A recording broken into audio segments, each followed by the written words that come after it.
Lorraine Broughton, expert in intelligence collection and hand-to-hand combat. Agent Gascoigne was killed last night. Did you know him? Enough to say hello. Charlize Theron explodes into theaters today in Atomic Blonde. She plays a British spy at the end of the Cold War. There is action, there is style, but is there substance? Our film critic Eli Glasner is here to tell us. So, Eli, we have a major star, interesting situation, some promising signs. What do you think? It's a great premise, enticing trailer, I have to say, Deborah, though. As soon as the lights went down, I had the feeling I was looking at a bad movie. Now, just like the stages of grief, there are 4 stages of realizing you're in a bad movie. So if you can help me, we're going to work through this together. The first stage is denial. Denial because it's Charlize Theron. I mean, did you see what she did in Mad Max? She made Tom Hardy look like just a background actor. She is fantastic, cast as a cold-blooded MI6 agent, you know, sent into Berlin to try and clean up this mess. Here's Toby Jones as her superior explaining her skill set. Lorraine Broughton, an expert in escape and evasion.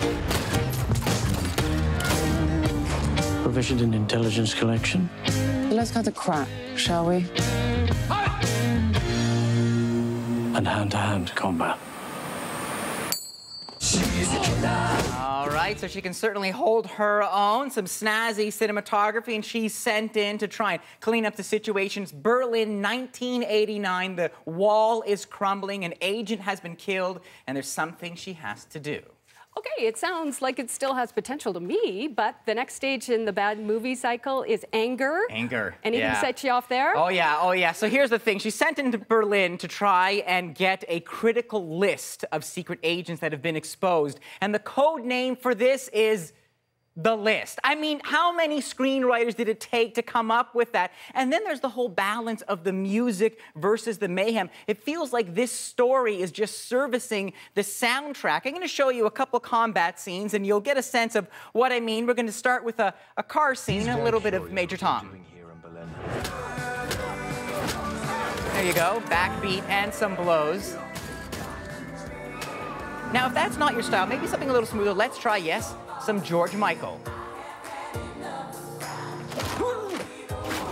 You wouldn't think George could accompany contusions and concussions, but it actually works out okay. And so eventually we realize that any character development, any, I don't know, spycraft is going to take a backseat to that unrelenting soundtrack, Depeche Mode, David Bowie, Cure. It's like my prom never ended. And I wonder who's the director for this. It's actually a former stuntman himself, David Leitch. This is what he told his cinematographer.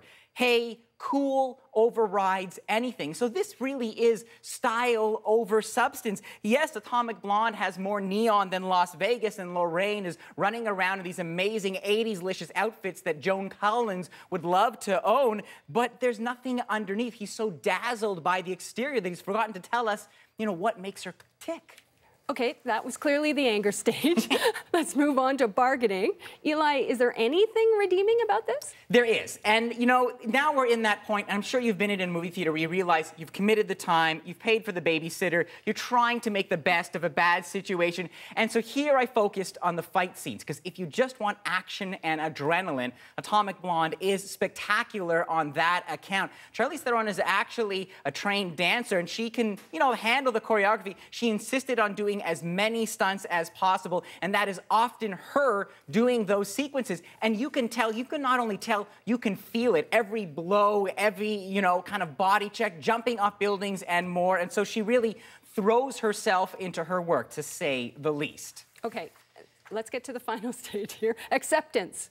Ready to move on yet, are you? I think so. Okay. Looking back now, I can see that Atomic Blonde is, well, a bit of a dud. I mean, it's a movie mannequin. It has a pleasing surface, but it's hollow inside. It doesn't want us to get inside her head. It just wants to keep that MTV playlist going. Somewhere around the point where the double agents became quadruple, I just stopped caring, basically. So 3 out of 5 stars. Oh, I was looking forward to this one.